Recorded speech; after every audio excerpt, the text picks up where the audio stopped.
असा विषय खूप आपल्यासाठी महत्वाचा आहे. कारण आपण संस्काराविषयी ऐकलं आहे, ते संस्कार घेतो, परंतु आपल्याला त्या संस्काराबद्दल माहिती नसते. छोटे असताना आपल्याला आपल्या आईवडिलांनी, धर्म आईवडिलांनी चर्चमध्ये आणलं, आपल्याला त्याविषयी काहीच माहिती नाही, आणि मग आपल्या वतीने आपल्या आईवडिलांनी आणि धर्म आईवडिलांनी देवाला वचन दिली की ख्रिस्तावर विश्वास ठेवतो का, आणि आपल्या वतीने आईवडील धर्म आईवडील हो म्हणतात. स्वर्ग आणि पृथ्वी यावर विश्वास ठेवता का? हो. संतांचा एकोपा, परस्पर संबंध ह्याच्यावर विश्वास ठेवता का? हो. आणि तोच विश्वास आपण प्रत्येक वेळेला संडेला मिसामध्ये आपण देवाला सांगत असतो. जेव्हा आपण आई बिलीव म्हणतो, तर ती आई बिलीव विश्वासांगी आपण म्हणतो. ते दोन प्रकारचे आहेत. कोण सांगेल मला कोणते दोन प्रकार? एक ओके, अपॉस्टल क्रीडला मराठी काय म्हणतात? प्रेषितांचा विश्वासांगिका. आणि नायसीन क्रीडला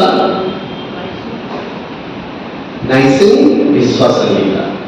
नायसीन क्रीड म्हणजे नायसीन इथं जे धर्म पंडित एकत्र येतात आणि मीटिंग होते, त्याला नायसीन क्रीड म्हणतात.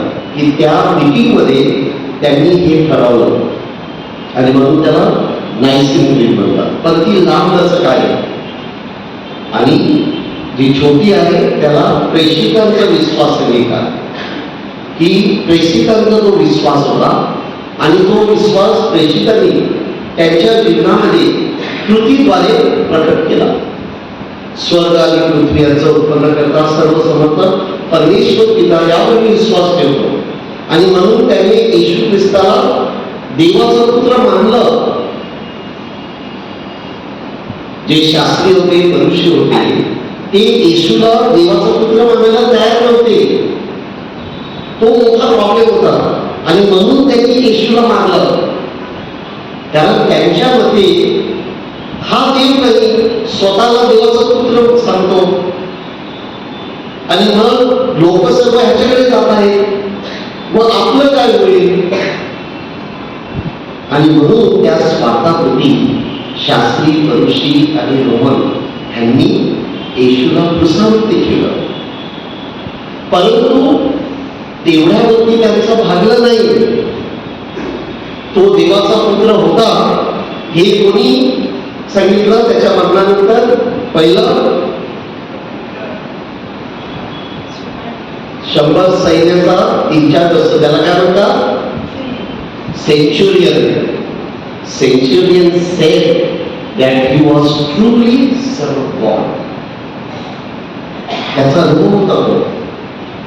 ज्याच्या हाताखाली 100 सैन्य असतात त्यांना मराठीत आपण शतावधी म्हणतो.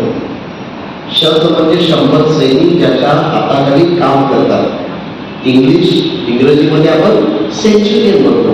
ह्याने पहिलं सांगितलं, आणि तो मंदिराचा पडदा फाटला, आणि त्यावेळेला अनेक मृतात्मे जिवंत झाले. येशू ख्रिस्ताने अनेकांना मरणातून जिवंत केलं. लाजरस, त्याच्यानंतर विधवेचा मुलगा, त्यांना मरणातून जिवंत केलं. पण येशूच्या मरणानंतर हे घडलं, आणि हा सर्व इतिहास आहे. पुन्हा पुन्हा तुम्हाला सांगायची गरज नाही. तर RCIA तुम्ही ऐकलाय? RCIA means what? RCIA, हा, very good. Rite of initiation आणि A of adult. Okay, rite of Christian initiation of adult. म्हणजे आपण लहान असताना आपल्या आईवडिलांनी, धर्म आईवडिलांनी आपल्याला आणलं, पण जे मोठे झालेले आहेत आणि त्यांना बाप्तिस्मा स्वीकारायचा आहे, त्यांना ख्रिस्ती व्हायचं आहे, तर त्यांच्यासाठी RCIA आहे, जिथं त्यांच्यासाठी क्लासेस घेतले जातात. त्यांना ते सर्व समजावून सांगितलं जातं आणि मग ते बाप्तिस्मा घेतात.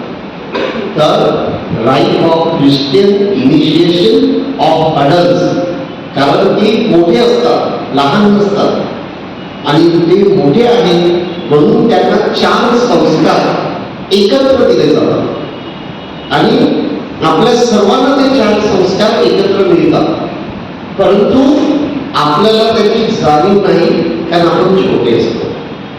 तर 4 संस्कारामध्ये एक संस्कार आपोआप येतो, तो काही करायला लागत नाही, पण 3 संस्कार आपण प्रत्येक जण त्याची प्रॅक्टिस करत असतो. तर पहिला संस्कार कोणता आहे? बाप्तिस्मा.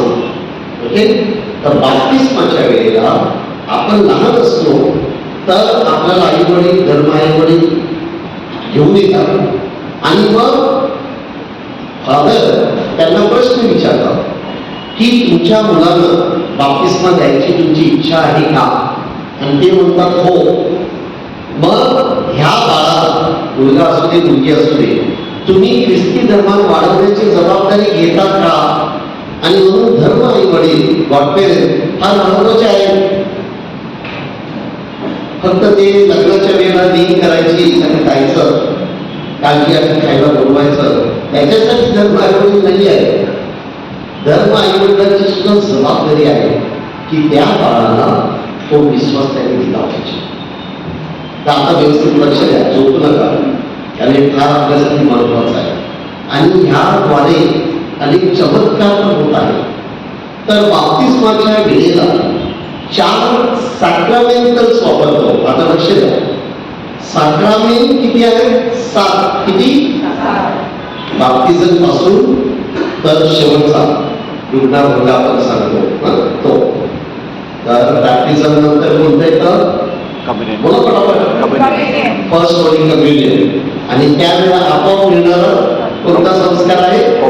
प्रायश्चित संस्कार, रेकन्सिलिएशन. तो आपोआप मिळतो. तो आपण फादरकडे जातो, कोण सांगतो, परंतु त्याच्यासाठी वेगळी तयारी नाही. फर्स्ट होली कम्युनियनच्या वेळेलाच आपल्याला त्याची तयारी करतात आणि फर्स्ट होली कम्युनियन खायच्या अगोदर आपल्याला प्रायश्चित संस्कार घ्यावा लागतो, रेकन्सिलिएशन. म्हणून तो 4था. तर इनिशिएशन मध्ये 3रा, बरोबर. पहिला, दुसरा फर्स्ट होली कम्युनियन, बोलायला झाले ना, तिसरा कन्फर्मेशन, रेकन्सिलिएशन, प्रायश्चित संस्कार, आणि 4था मॅरेज, प्रीस्टहूड, कन्फर्मेशन. ओके, आता लक्ष द्या. तर बॅप्टिझमच्या वेळेला सॅक्रामेंटल्स वापरतात. तर सॅक्रामेंट किती आहेत? 7. सॅक्रामेंटल 1000 आहेत. तर काय माहिती आहे तुम्हाला सॅक्रामेंटल्स म्हणजे काय? ज्या गोष्टी सॅक्रामेंट देताना वापरतो त्याला सॅक्रामेंटल्स बोलतात. काय बोलतात? Okay, for example holy water is a sacramental. Okay, white cloth sacramental, oil sacramental, candle sacramental, crucifix sacramental. कारण युक्रिस्टच्या वेळेला क्रुसिफिक्स ठेवलं जातं, कॅन्डल ठेवलं जातं. Rosary is a sacramental. Through that we are reaching God. त्याला काय म्हणतात? बोला. सॅक्रामेंटल.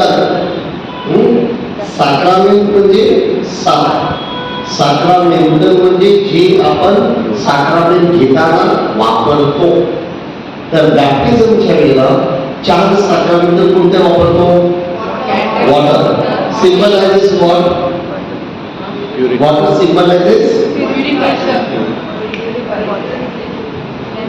Original sin wipe away. Very good. Yes, म्हणूनच आपण आंघोळीसाठी पाणी वापरतो ना. तर holy water symbolises what? New life. Suppose you don't drink water for a month, will you be able to live? No. So holy water symbolizes new life in Christ. आणि म्हणून जेव्हा जेव्हा आपण होली वॉटरने ब्लेसिंग करतो त्याचा अर्थ आपला विश्वास आहे की येशू ख्रिस्त त्या पाण्याद्वारे, पवित्र पाण्याद्वारे आपल्याला नवं जीवन देणार आहे. एखादा माणूस आजारी आहे, फादराला बोलवतो, फादर पवित्र पाणी त्याच्यावर त्या माणसाला. त्याचा अर्थ आहे की त्या होली वॉटरद्वारे त्या माणसाला नवीन जीवन मिळणार आहे. That's why holy water symbolises new life, नवीन जीवन.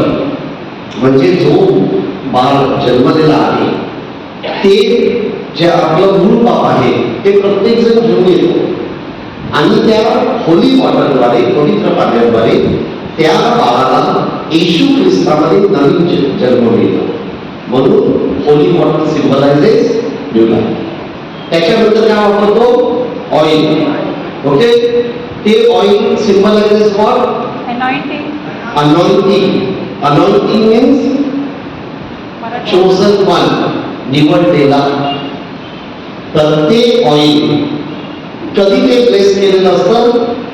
क्रिझम मास, क्रिझम मास, क्रिझम मास, पवित्र गुरुवारी. क्रिझम मास. या क्रिझम मास करायचं, पण त्याला काय म्हणतात त्या ऑइलला? ईस्टरला नाही, क्रिझम. ओके, क्रिझम मास. तर त्याला काय म्हणतात? कॅटेक्युमेन्स ऑइल. कॅटेक्युमेन्स म्हणजे त्या बाळाला आपण ख्रिस्तामध्ये जीवन जगण्यासाठी धर्म शिक्षण देणार. म्हणून क्रिझम ऑइल म्हणतात त्याला. काय म्हणतात? तर क्रिझमच्या मिश्राच्यावर त्याला ब्लेस केलेलं असतं. आणि त्याचा अर्थ आहे की ते जे ऑइल ज्याला लावणार तो देवाचा निवडलेला माणूस बनतो, देवाचा निवडलेला बाळ बनतो. म्हणून ते छातीवर पण लावतात आणि डोक्यावर पण लावतात, हातावर सुद्धा लावतात. पण हातात रुग्ण भंगासाठी. when we baptize the child mainly here आणि इथं, आणि रुग्ण भंग करताना म्हणजे जे आजारी आहेत त्यांना हातावर आणि पायावर लावलं जातं. ओके, तर त्या मागचा अर्थ आहे की हे बाळ आजपासून देवाचं बाळ झालं, म्हणजे देव त्याचं रक्षण करेल. समजते सर्वांना? हे फार महत्वाचं आहे. आपण बऱ्याच वेळेस सर्व विसरतो, कारण आपण लहान होतो त्यामुळे आपल्याला माहिती नाही आपल्या बाबतीत जे झालं. पण जेव्हा तुम्ही एखाद्या बाळाच्या बाप्तिस्मासाठी येता, हे होतं पाहिलं की नाही तुम्ही? ओके. तिसरं जे वापरलं जातं candle. That kind candle symbolises Jesus Christ, light of the world. तर येशूचा प्रकाश त्या बाळाला मिळतो. मी बाळ हे शब्द वापरतो कारण मुलगा मुलगी कोणी असू दे, बाळ आहे. तर त्या बाळाला येशूच्या प्रकाशामध्ये वाढण्यासाठी ती कृपा मिळते त्या बाप्तिझमच्या वेळेला. म्हणून ती कॅन्डल कोणाच्या हातात देतात? Parents also. That candle is given to parent and God parent. दोघांना, धर्म आई वडील आणि आई वडिलांना, आणि सांगितलं जातं की ही जी कॅन्डल आहे, ही मेणबत्ती, हा प्रकाश सतत तुमच्या बाळाच्या जीवनात पेटत राहतो, असा प्रज्वलित होत राहो, अशी प्रार्थना आहे. आणि चौथं सॅक्रमेंटल व्हाईट क्लॉथ काय सिम्बलाइज आहे? व्हेरी गुड, प्युरिटी, शुद्ध जीवन जगायचं, पवित्र जीवन जगायचं. व्हाईट क्लॉथला थोडं जरी ब्लॅक लागलं तरी खराब दिसतं ना, म्हणून आपण पटकन व्हाईट काय असतं की खूप सांभाळतो. तसं आपल्या जीवनाला आपण सांभाळायला पाहिजे की हे जे व्हाईट क्लॉथ आहे ते सिम्बलायझिंग प्युरिटी, पावित्र्य, असं पवित्र जीवन त्या बाळाने जगावं म्हणून त्याला ते सफेद कपडा दिला जातो. तर हे झालं बॅप्टिझम. बाप्तिस्माद्वारे ते बाळ देवाचं बाळ बनतं, ख्रिस्ताचा प्रकाश त्याला मिळतो, पावित्र्यामध्ये वाढण्यासाठी कृपा मिळते आणि चर्चचं सभासद बनते. म्हणून त्याला ख्रिश्चन इनिशिएशन असं म्हणतात की ख्रिस्तामध्ये जीवन जगायचं असेल तर दीक्षेद्वारे आपण सुरुवात करतो. तर पहिली आपली जी दीक्षा आहे, संस्कार आहे, साक्रामेंट, तो बॅप्टिझम. आणि बॅप्टिझममध्ये ही 4 गोष्टी वापरून आपल्याला सांगण्यात येतं की हा जो प्रकाश आहे बाळाच्या जीवनात सतत देवत राहतो. ह्या कपड्याप्रमाणे या बाळाचं जीवन पावित्र्यात जगते. ह्या पाण्याद्वारे ह्या बाळाला आज ख्रिस्तामध्ये नवीन जीवन मिळत आहे आणि या ऑलिव्हद्वारे हे बाळ आज देवाचं बाळ झालेलं आहे. म्हणून बाप्तिस्माला खूप अर्थ आहे. काही काय वेळेला आपण काय करतो, बाळ झालं ना की हा कधी ठेवायचं, संडे हा संडे तो संडे हा कधीतरी आहे. पण आपण खरं बाप्तिस्मा काय आहे विसरून जातो. ते महत्वाचं आहे. आणि बरेच जण फादरला सांगतात, फादर 15 मिनिटात संपवा, कारण लगेच घरी प्रोग्राम आहे, इकडे प्रोग्राम ठेवला इकडे. म्हणजे ते जेवण आपल्यासाठी फार महत्वाचं असतं आणि त्या बाळाला जी कृपा मिळत आहे त्यावर आपण दुर्लक्ष करतो.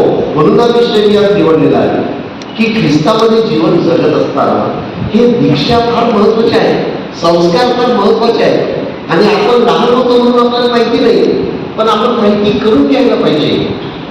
का बऱ्याच वेळेला मोठी लोक सुद्धा जे बाप्तिस्माला येतात त्यांचं लक्ष फोटो काढल्यावर, आता इकडे उभे राहा, त्याला सांगतं तिकडे उभे राहा, पण तिथे काय वापरलंय त्याचं काय सिम्बलायझिंग आहे काही विचारत नाही. अनेक लोकांना माहिती नसतं.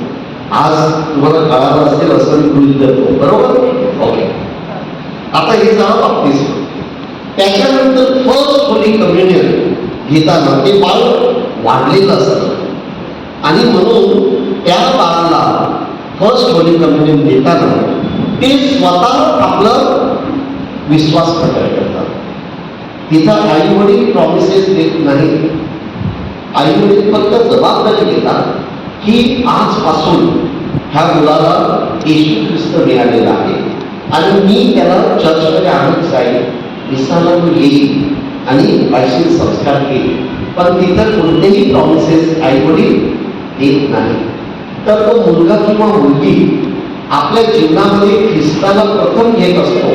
म्हणून त्याला first holy communion, first time you are taking Jesus into your body or life. आणि म्हणून फर्स्ट होली कम्युनियन मध्ये सर्वात महत्वाचं आहे की ती युक्रिस्ट.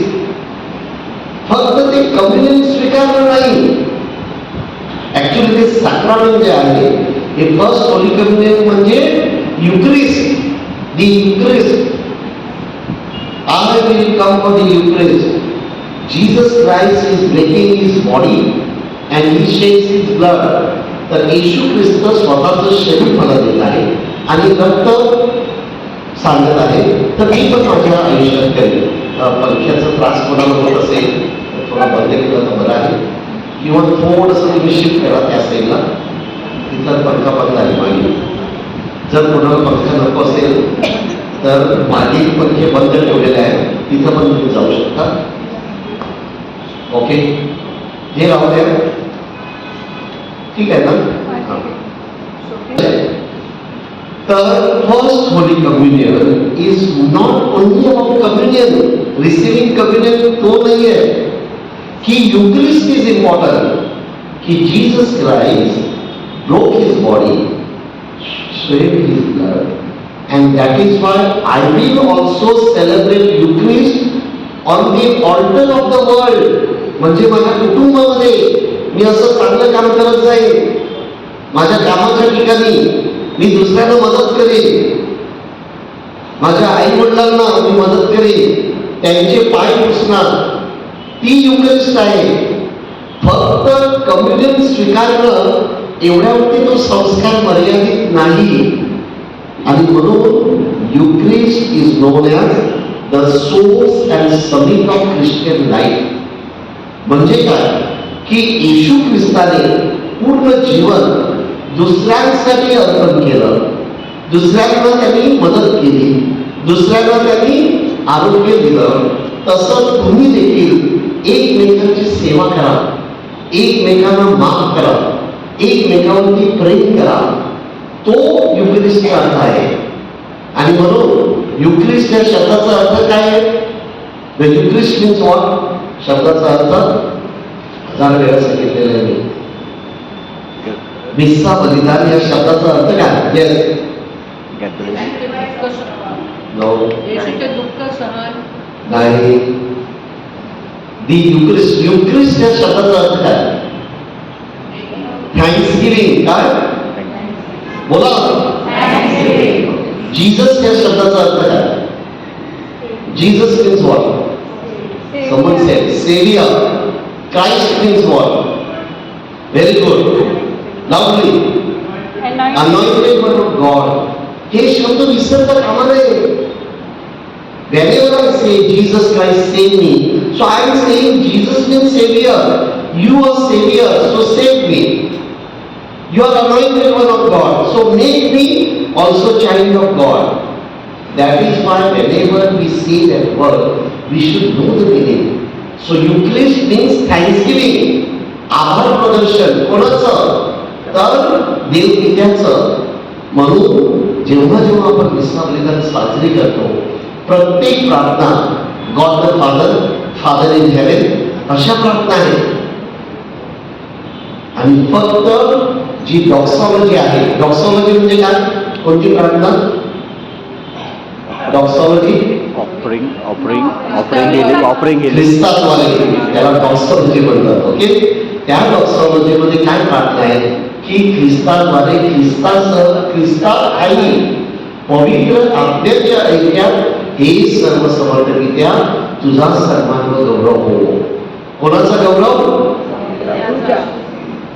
पुन्हा एकदा ख्रिस्ताद्वारे, ख्रिस्तासह, ख्रिस्तात आई, पण गौरव कोणाचा?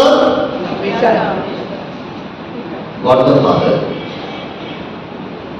आणि म्हणून युक्रिस्ट हा शब्द जेव्हा आपण ऐकतो किंवा मिस्सा बलिदानाला येतो, ते थँक्सगिव्हिंग आहे. आणि ते थँक्सगिव्हिंग शब्दामध्ये मर्यादित ठेवायचं नाही. ते थँक्सगिव्हिंग कृतीमध्ये आलं पाहिजे. म्हणजे तुम्ही मिस्सा नंतर पाठवतात, आपण लक्ष द्या आता व्यवस्थित. तर युक्रिस्ट आणि मिस्सा हे सिनेम आहे, समानार्थी शब्द आहे. हा मी मिस्साला जाऊन आलो, मी मिस्सा बलिदान अर्पण केले किंवा युक्रिस्ट आय सेलिब्रेटेड. तर लक्ष घ्या, युक्रिस्ट हा शब्द युक्रिस्टियन ह्या लॅटिन शब्दातून आला, म्हणजे thanksgiving to God the Father. आणि मिस्सा म्हणजे पाठविण्यात येत आहे, डिस्मिसल. तर मिस्सा संपायच्या अगोदर फादरची प्रार्थना बोलतात, त्याला मिस्सा म्हणतात. तर मिस्साचा अर्थ काय? डिस्मिसल. म्हणजे काय? बोला. Dismissal. Dismissal means send fourth. तर मिस्साच्या शेवटी फादर म्हणतात, जा ख्रिस्ताच्या शांतीने तुम्हाला प्रेम करण्यासाठी पाठविण्यात येत आहे. तो मिस्साचा अर्थ आहे. मिस्सा किंवा मास ह्या शब्दाचा अर्थ सेंड फोर्थ, पाठविण्यात येत आहे. कशासाठी? प्रेम करण्यासाठी, सेवा करण्यासाठी, माफ करण्यासाठी. आणि म्हणून फक्त मिस्सा बलिदानाला येऊन काही अर्थ नाही. म्हणून त्या वाचनावरती आपल्याला लक्ष द्यायचं असतं. आणि मिस्सा बलिदानाचे टोटल 4 पाठ आहेत, भाग. कोण सांगेल मी बक्षीस देणार? मिस्सा बलिदानाचे 4 भाग आहेत. कोणते? प्रस्तावना. Okay, yes. Word of God. Healing. The Eucharist means काय? भाकर मोडणं. Healing thanksgiving. Thanksgiving no. Healing no. मी आता बोललो ना, जाताना काय करतो? तर मिस्साचे 4 भाग. पहिलं इंट्रोडक्टरी राईट. राईट म्हणजे काय? राईट या शब्दाचा अर्थ काय? RIGHT नाही, RITE. राईट म्हणजे काय? Very good. रिच्युअल. म्हणजे आपण तो भाग रिच्युअल म्हणून करतो, परंतु त्याच्या मागे अर्थ दडलेला असतो, त्याला राईट म्हणतात. तर पहिलं इंट्रोडक्टरी राईट असतं की आपल्याला देवाकडे यायचं आहे, आपल्याला चर्चमध्ये यायचं आहे. ज्याला आपण एंट्रन्स हिम म्हणतो, प्रवेश हिम, त्याने इंट्रोडक्टरी राईट सुरू होते. आणि मग फादरची पहिली प्रार्थना करतात. ग्रीटिंग झालं, त्याच्यानंतर आमच्यावर दया करा, प्रभू दया करा, ख्रिस्त दया करा, त्याच्यानंतर ग्लोरी असतं आणि त्याच्यानंतर आपण प्रार्थना करूया असं फादर म्हणतात ना, त्याला कॉलेज म्हणतात. तर त्या प्रार्थनेपर्यंत इंट्रोडक्टरी राईट असतं. त्याच्यानंतर वाचन सुरू होतं. फर्स्ट रिडिंग, रिस्पॉन्सिबल साम, त्याच्यानंतर संडेला सेकंड रिडिंग, मग गॉस्पल, हालेलुया गॉस्पल. ते जे असतं त्याला the word of God, right of word of God बोला, म्हणजे देवाचा शब्द. दुसरा पण तिसरा भाग जेव्हा अर्पणापासून सुरुवात करतो तिथपासून तर कम्युनियन पर्यंत त्याला ती राईट ऑफ युक्रिस्ट बोलतात. काय म्हणतात? तो भाग फार महत्वाचा असतो, तत्व पाठाचा. त्याला कॉन्सक्रेशन म्हणतात. बोला, कॉन्सक्रेशन मीन्स की आपल्याकडे भाकरी ठेवलेली आहे, मिसाच्या अगोदर ते बनवतात ना. जेव्हा फादर ती घेतात आणि देवाला अर्पण करतात आणि कॉन्सक्रेशनची प्रार्थना आहे की हे पाहावे ना, तर ती प्रार्थना आहे. त्यावेळेला फादर त्याला आशीर्वाद देतात आणि त्याचं रूपांतर, भाकरीचं रूपांतर येशूच्या शरीरात आणि द्राक्षरसाचं रूपांतर येशूच्या रक्तात, त्याला तत्व पालन म्हणतात. ती मिसा आहे आणि म्हणून त्याला कॉन्सेक्रेशन म्हणतात. काय? तर कम्युनियन आपण जे कम्युनियनच्या वेळेला रिसीव्ह करतो दॅट इज कॉन्सक्रेटेड होस्ट. बोला, म्हणजे फादरांनी त्याला ब्लेसिंग दिलेली आहे आणि येशू ख्रिस्त खुद्द त्या भाकरीमध्ये हजर आहे. असं जे कम्युनियन असतं त्याला आपण कॉन्सेक्रेटेड युक्रिस्ट म्हणतो, कॉन्सेक्रेटेड होस्ट म्हणतो. सर्वांना समजतंय? ओके. त्याच्यानंतर मग फादर शेवटची प्रार्थना करतात, आशीर्वाद देतात आणि पाठवतात. त्याला कन्क्लुडिंग राईट म्हणतात. काय? तर मिसाचे 4 भाग. फर्स्ट इंट्रोडक्टरी राईट, प्रवेश गीतापासून तर आपण प्रार्थना करेल तिथपर्यंत. त्याच्यानंतर the word of God right, देवाचा शब्द ते राईट, त्याला second part. Third part rite of the Eucharist, consecration, हे कम्युनियन पर्यंत. आणि शेवटी कन्क्लुडिंग. त्या कन्क्लुडिंग मध्ये आपल्याला पाठविण्यात येतं सेंट पोप. ओके, तर ही मिसाची भाग आहे. आता आपण 5 मिनिटात संपवणार आणि त्याच्यानंतर चौथा जो आपला संस्कार आहे तो कॉन्फर्मेशनचा आहे. मराठी दृढीकरण म्हणतो. काय म्हणतो? दृढीकरण म्हणजे जेव्हा ते बाळ लहान होतं त्यावेळेला आई वडिलांनी, धर्माई वडिलांनी प्रॉमिसेस दिले. नाव the child is big so he can confirm his faith or her faith. That's why it is known as confirmation. बोला, दृढीकरण म्हणजे दृढ झालेला आहे ते बाळ. त्या बाळाला कळतंय मी काय बोलतोय, मी काय स्वीकारतोय आणि त्या बाळाचा विश्वास दृढ होतो, वाढतो, वृद्धिगत होतो, म्हणून त्याला दृढीकरण म्हणतात किंवा confirmation. That child is confirming that yes, I believe in Jesus Christ, I believe in saints, I believe in church, and that is what it is known as confirmation. कळतंय? तर हे जे 4 सॅक्रमेंट आहे हे ज्यांना चर्चमध्ये नवीन बॅप्टिझम घ्यायचा असतो आणि ते प्रौढ आहे.